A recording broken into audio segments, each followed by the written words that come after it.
विष्णू, ब्रह्मदेव, ज्योतिर्लिंग साक्षात्कार, पद्मपुराणात काशीचा उल्लेख आहे. विवाह संस्कार, गृहस्थाश्रम, सोडमुंजी, बटू, नंतर काशी यात्रा. म्हणजे या सोडमुंजी किंवा मुंज असो किंवा त्याच्यामध्ये काशी यात्रेचा सुद्धा तीर्थयात्रा म्हणून काशीला जायचे. आयुष्यातनं एकदा तरी काशीला जायचं. यज्ञ, दान, श्राद्ध, तर्पण, गया श्राद्ध, वृक्षोत्सर्ग फळ मिळते.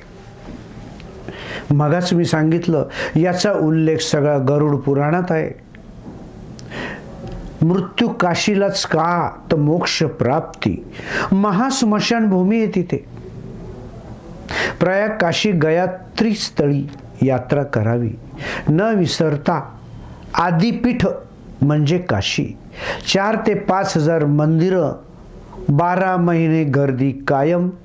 विद्या, कला, ज्ञान यांचे भांडार, संत पुरुष, विद्वान यांचे निवासस्थान, सर्व पंथाचे गुरुजी भेटीगाठी.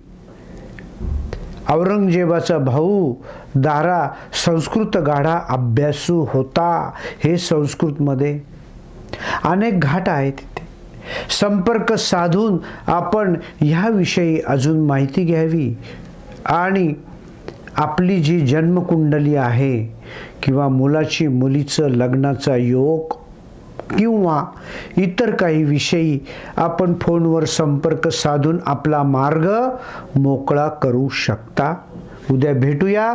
आपल्याला वेळ थोडा आहे. नमस्कार.